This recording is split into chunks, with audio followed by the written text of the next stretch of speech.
Oprah, are you kidding me? Come on. Did you hear what she said? Obesity is a genetic disorder and the only way to treat it is with drugs. I disagree. I want to share with you some information about the craze of peptides. I want to break it down a little bit. What's a peptide anyways? And what's with this revolution of all these weight loss medications? You know them by name. I don't even need to tell you the names like Ozempic and Wegovy and others, Mounjaro. They're out there. You all have heard about them. Your friends are on them. Your family's on them. People that don't need to be on them are on them. I've had women in particular question, how do I lose weight? I want to be like my friend down the street. And they may or may not even benefit from them. So let's break it down.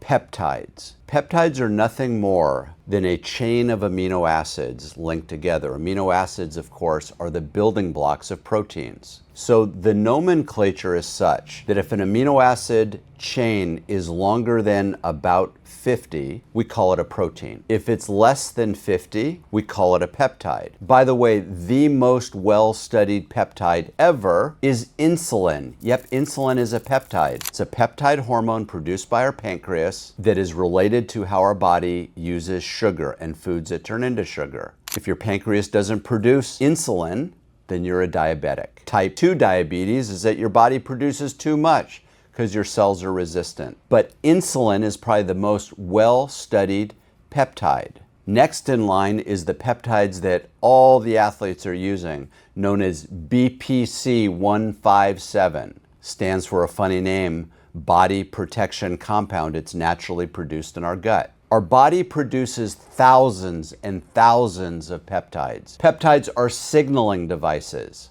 What do I mean? Okay, I come over to your house and I ring your doorbell. That signals a chain of reactions to occur. Your dog starts barking. Your cat scurries under the bed. You get up off the couch and answer the door. You've got one of those Ring doorbells, so my face pops up. So you turn off all the lights and you don't answer the door. Maybe that's the right approach. But it's a signaling device. I ring your doorbell. Peptides do the same. For example, the most well-studied peptide, insulin. It signals our body to do a variety of things. It allows sugar to enter the cells of our body. It signals the liver to do things as it relates to stored sugar glycogen. It even signals the brain and the gut, etc. So that's what peptides do. So we've discovered many of these peptides produced by the body, we can compound, we can make them in a laboratory and then give them back to people. And that's what happened with the peptide semaglutide, or also known as GLP-1. Glucagon-like peptide 1. It's a signaling device. It's been used for years to treat diabetes and it works pretty well. Well, pharma discovered that while patients were on this peptide semaglutide, that people lost weight. Of course, they heard the cash registers, cha-ching. If we could create and get the FDA to approve these peptides for weight loss, boy oh boy, we're gonna make a fortune, and they are. So they went to the FDA and they got approval for GLP-1.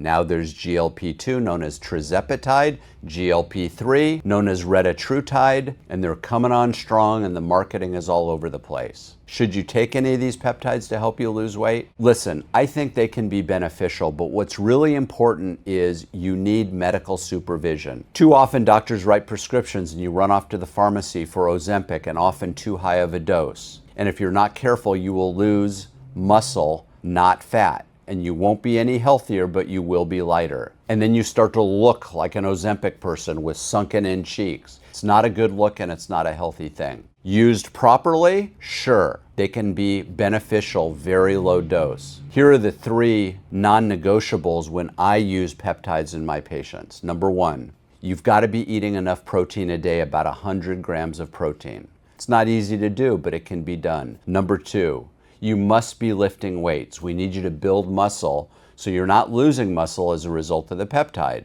And then I have patients come in monthly and I do a body composition to see if they're losing weight. Is that coming from muscle? Is it coming from fat? And we adjust if necessary. And then number 3, a trackable device. Fitbit, Apple Watch, iPhone, Oura Ring. I don't really care, but I need about 15,000 steps a day. So if you're doing those 3 things, I'll work with you on the peptides and we'll keep you safe. There's a range of peptides that are now on the market. with various levels of approval or acceptance by the FDA. Be careful. I'm not advocating any of these, and I'm not here to diagnose or treat any condition. I'm just providing you with information. Always check in with your doctor. The problem with many of these peptides, you can go on the internet, Peptides Are Us, and find whatever peptide you want and order it. Many of these peptide companies on the internet have beautiful websites because that's easy to do.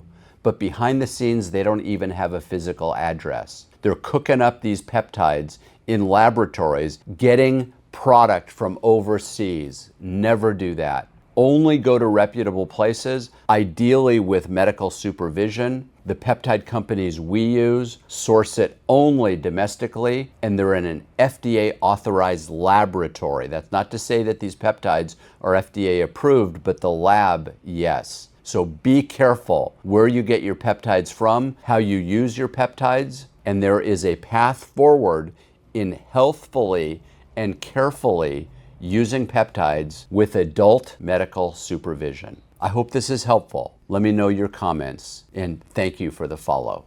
Take care.